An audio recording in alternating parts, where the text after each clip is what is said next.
Halo Besti, selamat malam. Assalamualaikum warahmatullahi wabarakatuh. Kembali lagi di Mbak Mita Jalan-Jalan. Kali ini kita akan membahas hal yang lagi ngehit, yaitu seorang dukun pengganda uang memakan belasan korban. Kok bisa sih? Kenapa sih? Kenapa kok sampai bisa belasan orang? Kita akan bahas sama-sama di Mbak Mita Jalan-Jalan. Pada logikanya, seseorang manusia itu kalau membunuh seseorang sampai berkali-kali, itu bukan atas dasar kemauannya ya, kecuali dia mengalami gangguan psikologis atau gangguan kejiwaan. Bahkan orang yang gangguan jiwa pun itu hidupnya tidak terarah, baru dia melakukan serangan tertentu kepada seorang manusia. Tetapi ini ada dua kasus. Seorang dukun pengganda uang itu membunuh lebih dari 10 orang. Bahkan hidupnya mereka itu terarah, dalam arti terarah mereka bisa mandi, bisa makan, bergaul dengan sekitar, bisa melakukan aktivitas biasa seperti orang normal. Apakah ada hubungannya dengan sesuatu yang mistis? Bisa dikatakan ada. 100% ada. Jadi mereka mendalami ilmu-ilmu mistis atau ilmu-ilmu spiritual yang tak berarah. Tak berarah dalam arti tujuannya itu bukan Allah. Apa yang dimiliki itu tujuannya bukan Allah. Panutannya juga bukan Allah, tetapi segala sesuatu yang tidak terarah. Apakah yang tidak terarah itu? Mereka dibimbing oleh seorang jin. Jin ini bisa dikatakan jin kafir yang benar-benar mempengaruhi kesadaran manusia. Ada perjanjian nggak dia dengan jin tersebut? Ada. Mereka melakukan sebuah perjanjian biasanya. Baru-baru kasus yang mencuat ini, yang namanya Slamet atau Tohari, dia lebih dari 10 orang membunuh, padahal kehidupannya terarah. Kenapa bisa seperti itu? Karena dia melakukan perjanjian dengan jin itu sudah sangat lama. Ada nggak guru spiritualnya? Ada. Dia memiliki guru spiritual dan guru spiritualnya mungkin telah meninggal dunia.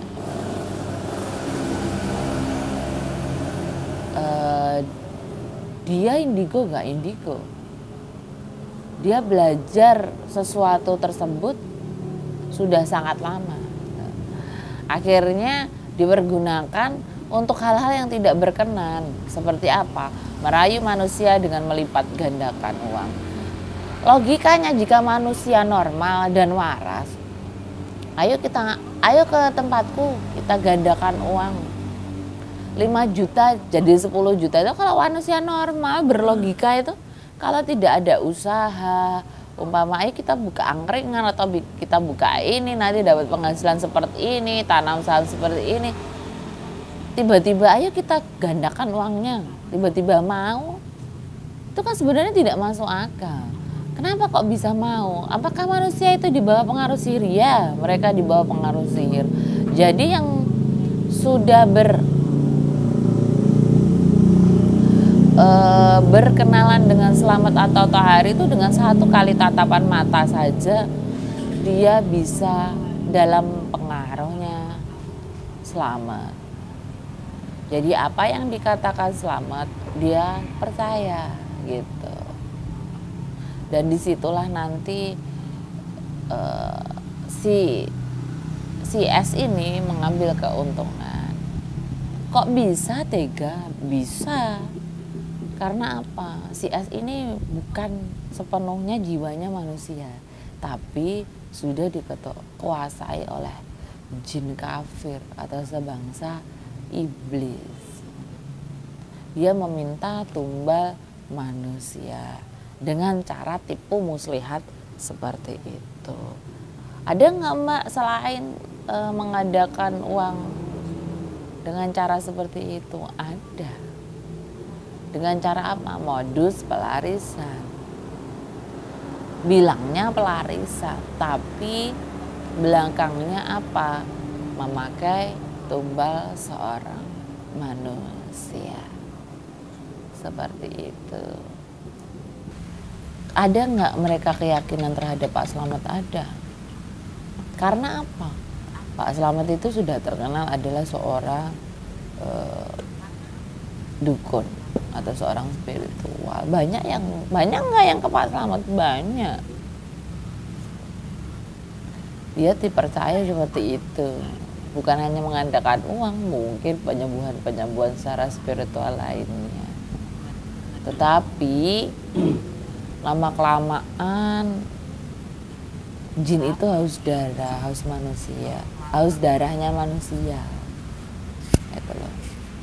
Dan akhirnya Pak Slamet melakukan hal seperti itu, tipu muslihat seperti itu. Awalnya seseorang itu kalau ke tempat spiritual, pasti mereka punya keyakinan akan ada sesuatu yang berubah dalam hidupnya gitu. Itu kesalahannya seorang manusia. Dia berharap kepada manusia. Boleh sih berharap kepada manusia. Manusia kan juga bisa merupakan menjadi sebuah perantara sembuhnya sakitnya seseorang. Tetapi kalau berharap rezeki tiba-tiba berubah 360 derajat dari seseorang manusia secara instan, ya jangan. Namanya rezeki itu harus ada usaha. Yang pertama doa, yang kedua usaha. Seperti itu. Jadi nggak masuk di akal kalau tiba-tiba aku kesana mau menggandakan uang gitu. Mungkin ada juga beberapa orang yang kesana, aku mau kaya gimana Mbah caranya gitu. Seperti itu. Ada yang seperti itu ke dianya gitu. Dan tipu muslihat jinnya itu seperti itu. Jadi Pak S itu bisa dikatakan juga dia di bawah pengaruh iblis atau di bawah pengaruh jin kafir. Kalau ditanyakan bisa nggak sih Mbak dunia gaib itu ngasih kita rezeki atau tiba-tiba ada kekayaan yang kayak di film-film itu? Ada, bisa dan ada, tapi bukan di rumah.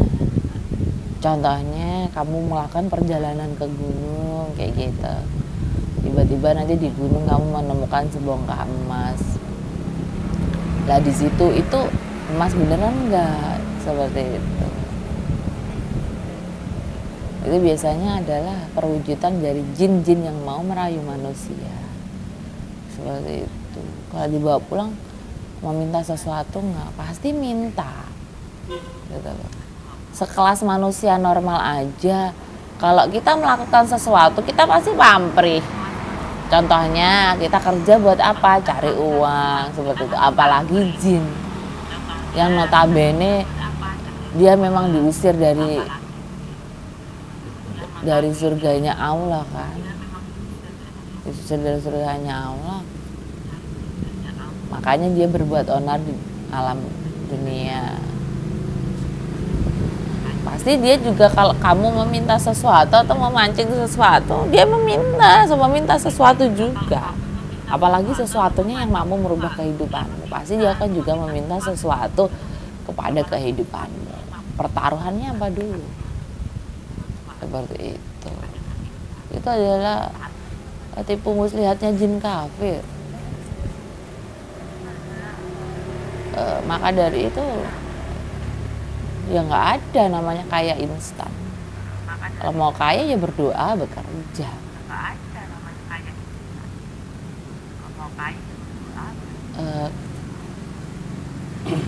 Pada akhirnya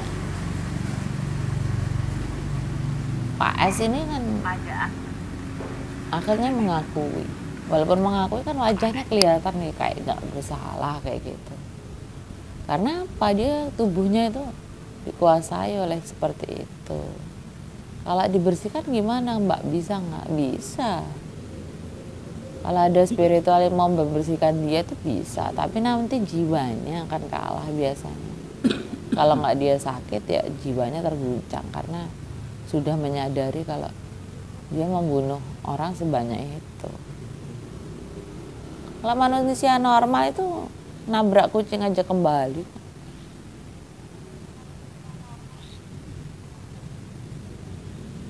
Nabrak orang aja nggak bisa tidur kok. Nah, manusia normal. Kalau manusia seperti itu sudah nggak pakai logika kan, siapa lagi kalau yang nggak mengendalikan. Makanya jangan bersekutu dengan jin, iblis atau sebangsanya. Yang salah siapa? Yang saya manusianya sendiri. Kenapa percaya dengan hal seperti itu, nggak percaya sama Allah Subhanahu Wa Taala yang menciptakan kita di dunia? Ada yang ditanyakan lagi, yang di belakang layar.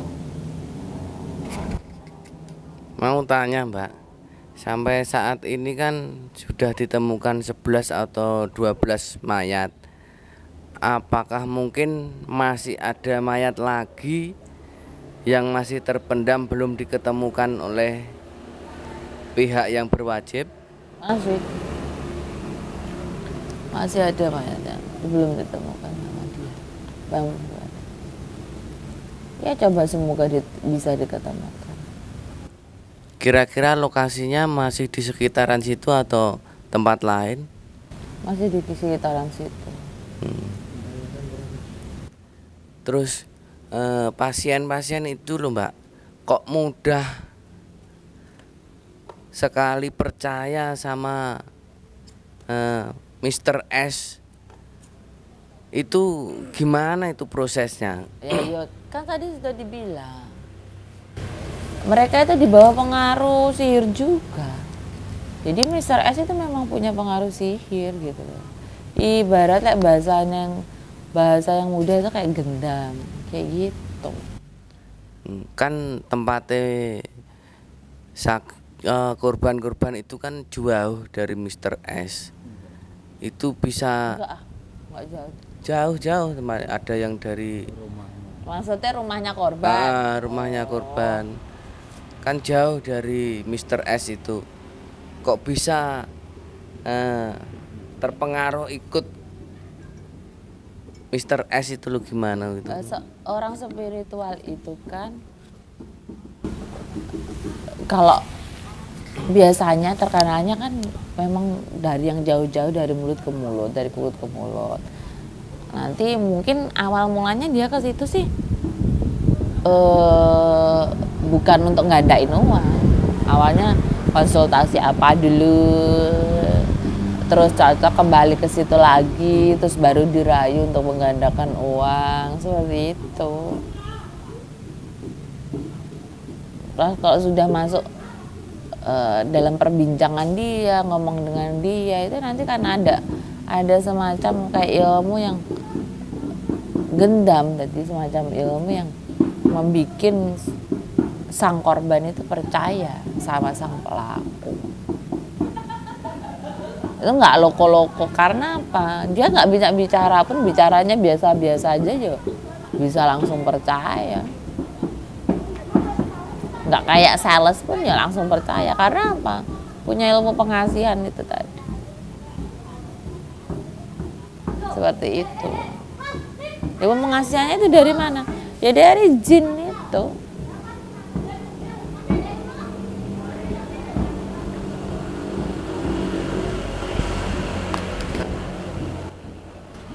Berarti kayak semacam pelet. Terus untuk memikat wanita, memikat pelanggan, kayak pelarisan barang itu ya yang digunakan jin berarti Mbak ya? Tuh. Iya, yang digunakan adalah sebuah jin. Saya pernah menemukan sebuah kasus ya.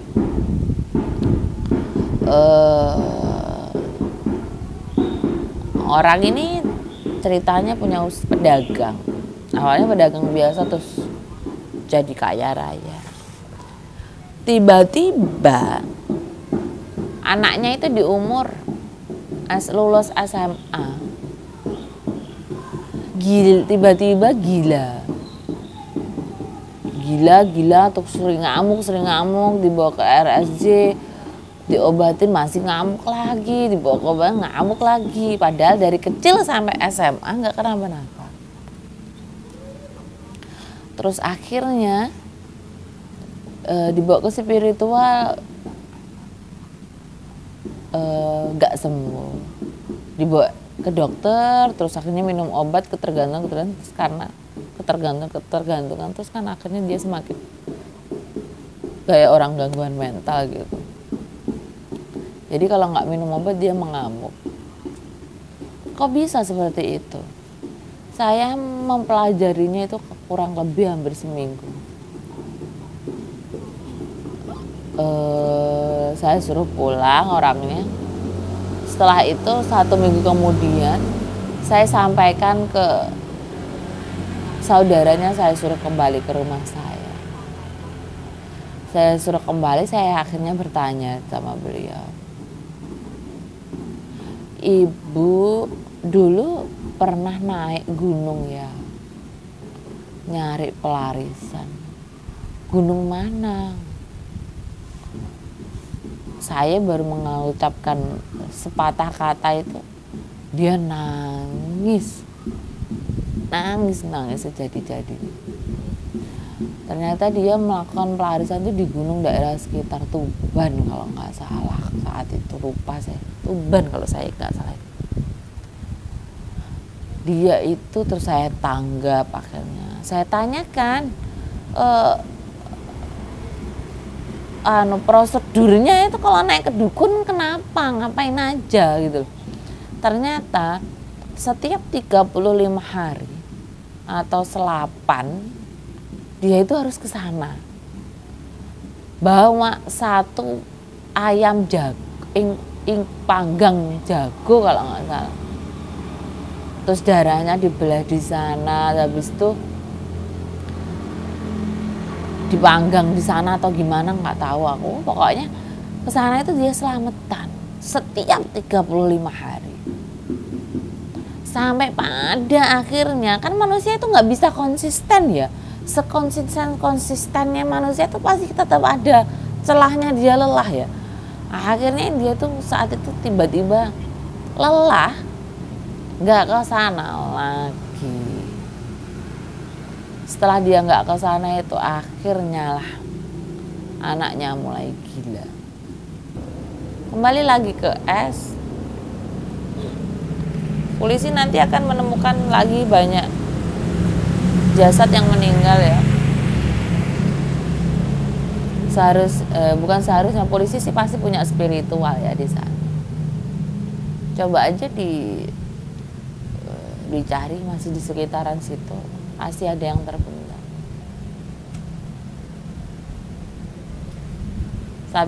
Saran saya sih dibersihkan dulu ya, baru nanti diinterogasi, biar jawabannya dia itu nanti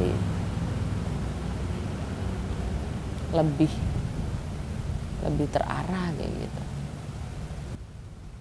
Mau ditanyakan lagi Mbak, dari Mas Chandra, apakah Mr. S tersebut melakukan pembunuhan itu sendiri atau ada yang membantu atau gimana? Sendiri. Terus kejadian tersebut sudah lama atau baru? Kalau baru itu kan maksudnya baru terungkap, terus kejadian pembunuhannya itu maksudnya udah berapa bulan atau berapa? Sudah lama itu sudah lama kok. sendiri. Sendirinya gimana? Yo saat mereka dikasih minum barang nggak, dikasih minum itu apa ya? Potas ya mungkin apa itu. Kasih racun. Saat mereka sudah dikasih minum itu kan lemas. Mereka jajak ke belakang. Langsung dikubur.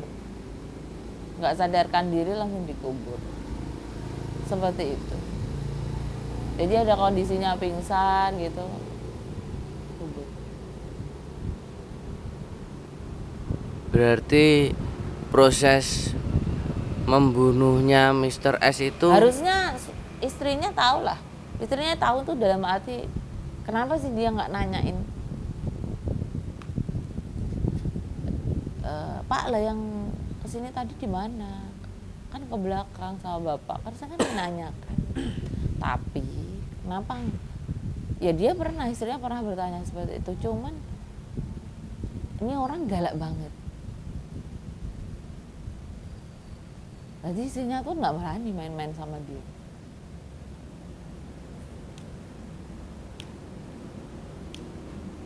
galaknya mungkin dipengaruhi Ya pasti mas.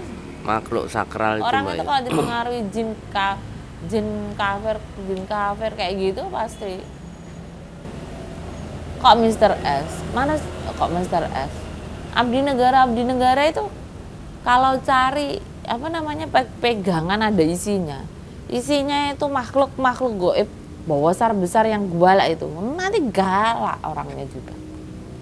Kamu ajak ngomong agak nggak enak gitu. Mau marah. Nggak usah di Abdi Negara. Bapakmu aja kalau punya gaman itu nanti gamannya isinya druwo apa isinya pasukan-pasukan goib, pasukan-pasukan jin-jin yang galak itu, bapakmu itu kamu minta uangnya kamu dibentak. Makanya jangan terpaku sama barang seperti itu. Dibuanglah kalau bisa. Itu kan buat penjagaan diri supaya saya pede, nggak masuk di akal. Berarti kamu tidak percaya adanya kekuatan Allah Subhanahu wa Ta'ala. Semua itu bisa dipelajari kok, kepercayaan diri, mental itu kan bisa dipelajari dengan apa? Memahami diri kita sendiri. Kalau pakai seperti itu ya saya bisa menjamin apa yang kamu harapkan dalam kehidupanmu itu tidak berjalan dengan lancar. Seumpama pun berjalan dengan lancar itu cuma beberapa tahun ke depan. Nanti akhir-akhirnya tahun dengan bertambah umurmu nggak karu-karuan jadi. Itu sudah maksudnya sudah jadi kayak resiko gitu. Karena apa? Yang ngarahin kamu tuh bukan lagi malaikat yang diturunkan Allah. Penjagaanmu tuh bukan lagi dijaga seorang malaikat, tapi sudah diarahkan oleh barang-barang seperti itu. Makanya jangan percaya hal seperti itu. Tapi ya gimana lagi ya, kalau kita hidup di tanah Jawa itu kan sudah terkenal kliniknya. Mungkin Mbak bisa apa Juna menyempilkan proses pembunuhan tersebut. Mungkin kan dari korban ke situ, habis itu diapakan, terus apa dijak ngobrol, apa diajak itu kan detailnya intinya korbannya ke situ tuh. Terus diracun, lemas dibawa ke belakang, pingsan dikubur hidup-hidup, kan begitu tuh. Pakai racun berarti membuat kebanyakan pakai. Mungkin metafisikanya bisa menyepilkan racun tikus atau dipotas atau gimana. Terus arwahnya itu dijadikan tumbal atau memang ya dibunuh? Saya tidak mau melukai perasaan keluarga korban. Arwahnya didoakan saja.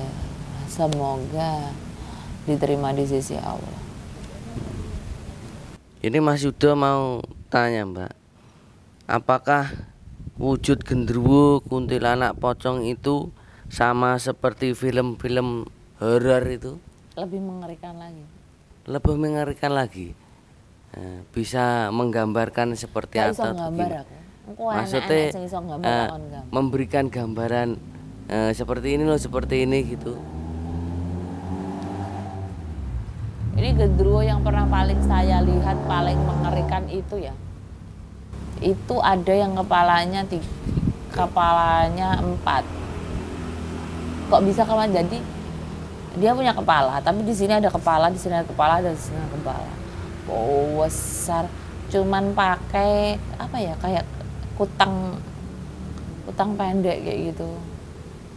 Biasanya warnanya merah, ada yang merah, ada yang hitam. Bulu semua, rambutnya panjang, terus lidahnya itu panjang, ada taringnya, terus matanya itu keluar kayak gitu, terus sininya itu ada yang bulu tapi ada yang bersisi hitam, semua itu juga ada. Terus susunya itu ada yang besar sampai gelabrek kayak gitu. Jadi kadang saya yang lihat itu memastikan ini laki-laki genderuwo, ini laki-laki atau perempuan kayak gitu. Sama. Mau tanya lagi Mbak, Ya, apakah spiritual yang bisa melihat alam itu didampingi oleh leluhur? ya. Mungkin bisa diceritakan seperti apa, gimana? Jadi orang-orang yang Hinduge itu pasti punya terah dari seorang leluhur. Pasti itu punya terah dari seseorang leluhur. Tapi kita nggak pernah tahu kita keturunan keberapa, kita nggak tahu gitu. Nggak ada sih yang mbahnya bisa terus anaknya langsung bisa, itu ada, tapi jarang sekali gitu loh. Bisa jauh, ada yang bahyutnya terus bahyutnya nanti turunnya ke cicitnya yang ke-5 atau ke-6 kayak gitu. Itu pas ada pendampingan leluhur, itu ada. Caranya gimana? Agar kita bisa lebih memperdalam itu tadi ya.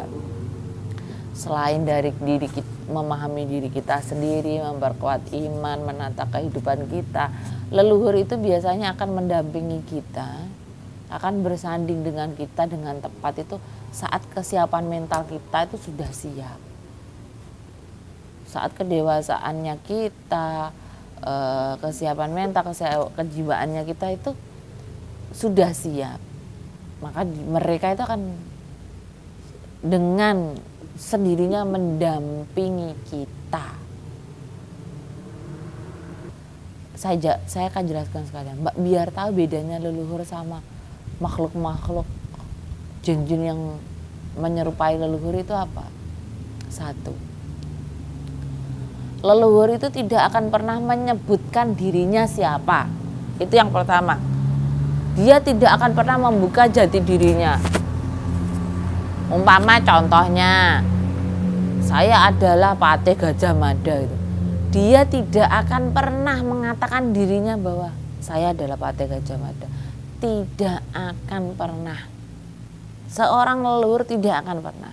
Kalau kamu merasa kamu didampingi dan dia mengatakan saya itu Patih Gajah Mada, saya akan mengawalmu, berarti dia bukan leluhur. Dia bisa dipastikan 100% adalah jin yang menyerupai leluhur. Dan tatapan seorang leluhur itu syahdu, penuh kasih sayang dan belas kasihan. Dia tidak akan pernah memberatkan anak cucunya. Seumpamanya dia menyuruh melakukan laku, dia akan melakukan laku sesuai kaidah-kaidah agama atau kemampuan dari keturunan tersebut. Contohnya puasa, berzikir, seperti itu. Dia nggak akan menyuruh kita di luar batas kemampuan kita. Karena apa? Mereka tahu batas-batasannya manusia zaman sekarang sama manusia zaman dulu itu tidak bisa disamakan dalam melakukan sebuah laku atau perjalanan spiritual. Tidak bisa disamakan. Kejiwaannya dan kekuatan mentalnya itu sudah berbeda. Itulah leluhur yang sebenarnya.